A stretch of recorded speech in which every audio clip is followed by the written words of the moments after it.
Olá, graça e paz. Em Mateus 28:18 diz assim: Jesus, aproximando-se, falou-lhes dizendo: Toda autoridade me foi dada no céu e na terra. Portanto, ide e façam discípulos de todas as nações, batizando-os em nome do Pai, do Filho e do Espírito Santo, ensinando-os a guardar todas as coisas que tenho ordenado a vocês. Eis que estou convosco todos os dias, até a consumação dos séculos. Fazer discípulo. Mas o que significa isso segundo a Bíblia? O que significa isso? O que significa ser um discípulo segundo Jesus ensinou? É isso que vamos ver no vídeo de hoje. Em João 8,31 diz assim: Então Jesus disse aos judeus que haviam crido nele: Se vocês permanecerem na minha palavra, são verdadeiramente meus discípulos.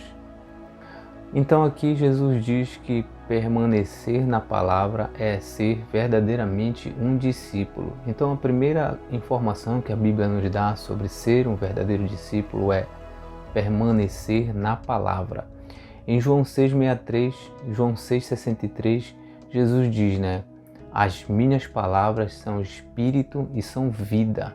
João 12:47-49, Jesus diz que através dessa palavra que ele pregou estando aqui na terra, é que o mundo será julgado. Se alguém ouvir as minhas palavras e não as guardar, eu não o julgo, porque eu não vim para julgar o mundo, e sim para salvá-lo. Quem me rejeita e não recebe as minhas palavras, tem quem o julgue. A própria palavra que falei, essa o julgará no último dia. Ou seja, a palavra de Deus será um instrumento de julgamento. É por isso que em Isaías 27, versículo 1 diz assim: Naquele dia, com a sua espada terrível, grande e forte, o Senhor castigará o Leviatã, serpente veloz, o Leviatã, serpente sinuosa. Ele matará o monstro que está no mar.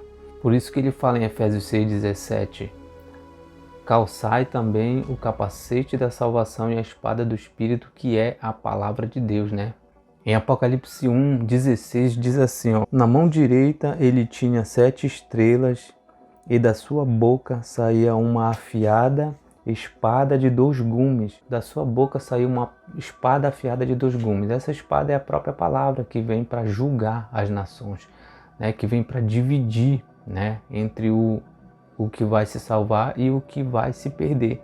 Então, o primeiro atributo de um verdadeiro discípulo é permanecer na palavra, A gente tem um vídeo aqui no canal só sobre a importância de conhecer a palavra de Deus.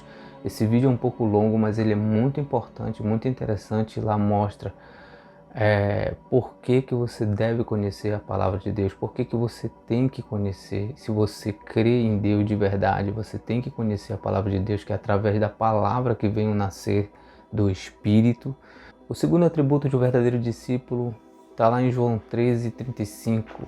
Nisto todos conhecerão que vocês são os meus discípulos, se tiverem amor uns nos outros. Se tiveres amor uns nos outros. Ter amor uns nos outros. O que significa isso? Hoje em dia é um dos assuntos mais mal compreendidos da igreja. O que é amor? Amor é aceitar tudo, amor é aceitar até o pecado. A gente vê aí polêmicas pela internet, se um evangélico não vai não cantar no casamento do amigo que é homossexual, ela não tem amor, ela não ama porque Jesus cantaria, porque... Então a gente vê aí essas polêmicas gospel aí, mundo afora, e a gente percebe que hoje em dia, e a gente vê que pessoas do próprio meio gospel, o meio evangélico, julga a pessoa, muitas vezes dizendo que ela está errada de não se misturar, de não ir, que está faltando com amor, por não participar de certas coisas, que Deus condena. Então, hoje em dia é muito complicado essa questão de entender o que é amor, segundo a Bíblia, Então, em Atos 4, 32 e 35, ele dá mais ou menos uma ideia do que é esse amor que a Bíblia fala, né? Não é esse amor que a gente entende aqui como é. Da multidão dos que creram, era um o coração e a alma. Ninguém considerava exclusivamente sua nenhuma das coisas que possuía. Tudo, porém, lhes era comum. Com grande poder, os apóstolos davam testemunho da ressurreição do Senhor Jesus, e em todos eles havia abundante graça. Não havia nenhuma necessidade entre eles, porque os que possuíam terras, casas, vendiam, traziam os valores correspondentes e os depositavam aos pés dos apóstolos. Então se distribuía a cada um conforme a sua necessidade. Então, o amor que a Bíblia fala tem a ver com isso aqui, com a caridade, né? Com dividir. O amor, ele tem os atributos dele, entendeu? E um dos atributos dele é esse. Então, faz parte sim o dividir, né? Acontece que hoje está muito difícil isso. Por quê? Porque a gente tem um mundo, a gente está numa era materialista e as pessoas elas ficam desconfiadas. E além de ser a gente está numa época, né, materialista, ainda tem a questão de as pessoas não querem se expor demais. Por quê? Porque a gente está num mundo, até no meio evangélico, no meio gospel, no meio dos que creem, muita enganação, muitas pessoas se aproveitando uma das outras, né? Se aproveitando para obter vantagem própria, entendeu? Então as pessoas estão muito elas estão muito individualistas, elas estão muito cautelosas, então elas ponderam muito mais. Então, e não está errado não, as pessoas não estão erradas em fazer isso, porque elas é muito chato, assim, é muito chato uma pessoa querer fazer o bem e descobrir lá na frente que ela está sendo enganada, passada para trás, entendeu? Como aconteceu uma vez comigo mesmo, né? De eu dividir algo que eu tinha, né, com a pessoa de coração e por mais de uma vez dividir e descobrir lá na frente que a pessoa vendia aquilo que eu dividia com ela de coração, ela vendia para outras pessoas para pegar o dinheiro, para fazer outras coisas que não tinha nada a ver com coisa boa, né? Então olha só o que Paulo fala aqui do amor em 1 Coríntios 13. Versículo 4, ó. O amor é paciente, é bondoso, o amor não arde em ciúmes, não se envaidece, não é orgulhoso, não se conduz de forma inconveniente, não busca os seus interesses, não se irrita, não se ressente do mal. O amor não se alegra com a injustiça, mas se alegra com a verdade. O amor tudo sofre, tudo crê, tudo espera e tudo suporta. Ou seja, e não busca interesses, entendeu? Muitas vezes a pessoa faz o bem para uma pessoa querendo que a pessoa vire muitas vezes capacho, né? Que saia falando, ou para os outros saírem propaganda, né? Para fazer propaganda. Então, aquele interesse, né? Aquela coisa interesseira. Hoje tem muito isso. É muito difícil a pessoa fazer o bem. A gente vê até por aí mesmo, pela internet afora. O pessoal vai dar um prato de comida e sai filmando todo mundo, né? Vai distribuir uma cesta básica e filma a pessoa ali e para mostrar que ela está fazendo e tudo mais. Então, a Bíblia nos ensina que a gente tem que fazer isso, mas sem o interesse de aparecer, de ser aclamado, né? Na época que não existia câmera, não existia celular, não existia nada, isso existia, tinha que existir essas coisas aqui, né? O distribuir, o dar sem esperar nada em troca. Em próximo atributo, João 15:8. Nisto é glorificado o meu Pai, que vocês deem muito fruto e assim mostrarão que são meus discípulos.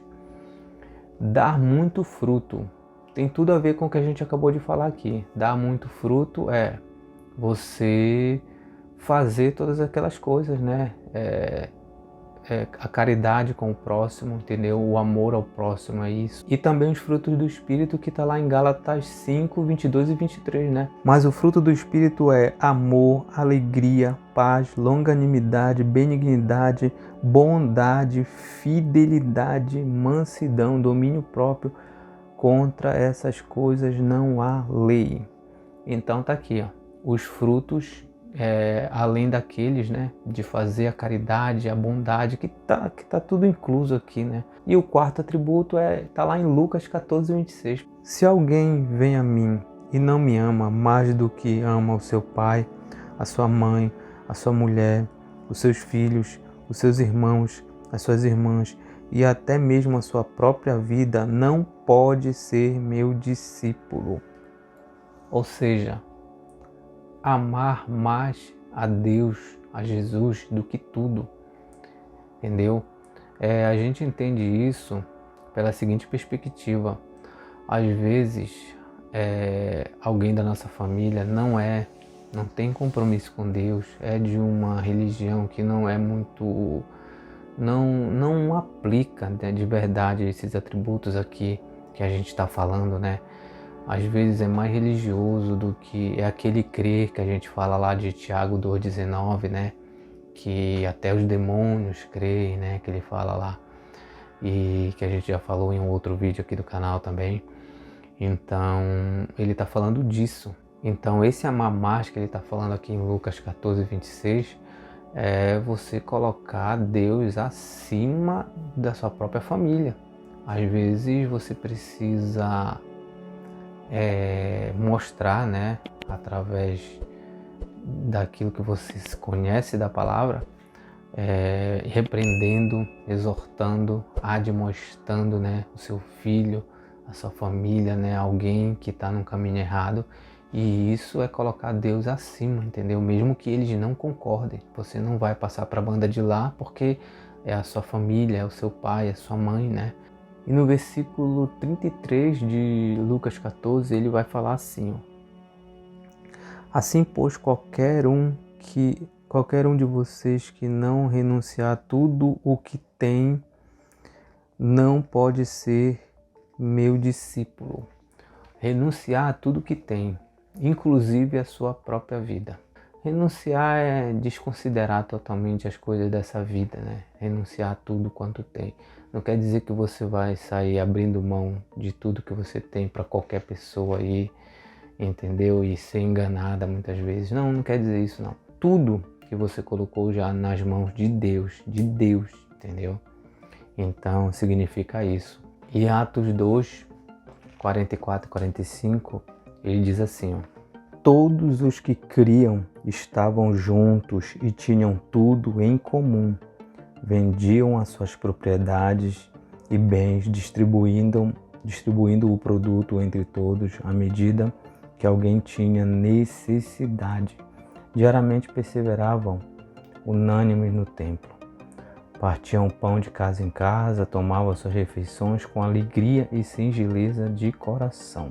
Assim, aqui ele dá mais ou menos uma amostra. É lógico que a gente tem que entender que quando ele fala que vendiam tudo que tinham, é aquilo que eles não moravam na rua, né? A gente sabe que eles não iam morar na rua, mas de acordo com a necessidade, eles faziam o possível para sempre todos estarem bem, né? Até seitas que nem são cristãs levam isso aqui tão a sério que vivem todos bem. Por exemplo, se a gente pegar a maçonaria, eles são irmãos mesmo, de ajudar um ao outro, não tem pobre, porque eles vivem tudo no mesmo patamar, porque eles sempre buscam estarem em comunhão, né, com tudo, né, se ajudando. No judaísmo também eles têm isso, e muitas vezes no cristianismo, onde era para ver isso,